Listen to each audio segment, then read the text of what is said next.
force acting on a 20 kg mass changes its velocity from 5 meter per second to 2 meter per second. Calculate the work done.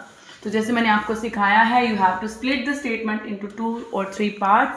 First of all, you read the statement in pieces. Certain force acting on 20 kg mass. So this is not force, this is the mass.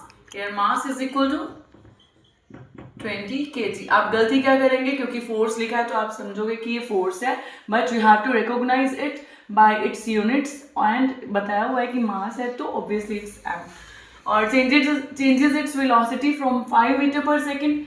It means this is its initial velocity, and 2 meter per second, this is its final velocity.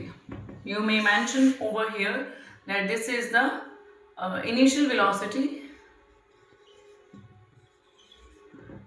and this is final velocity.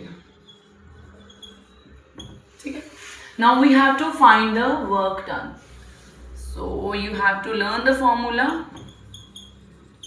Work done is equal to change in kinetic energy. Now what is that?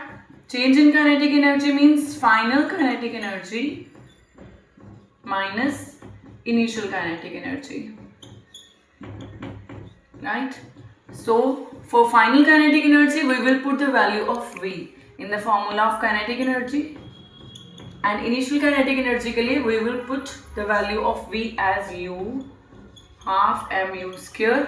Now you can take it as common, half m and half m, they come out of the bracket.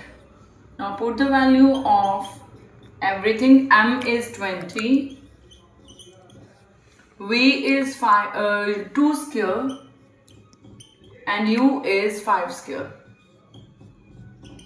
You have to be connected with all these values. Then you have to find the answer. Cut the 2 with 20, we get 10. And 2 square is 4, 5 square is 25. Now 4 minus 25 is minus 21. Multiply both, we get minus 210 joule as the answer.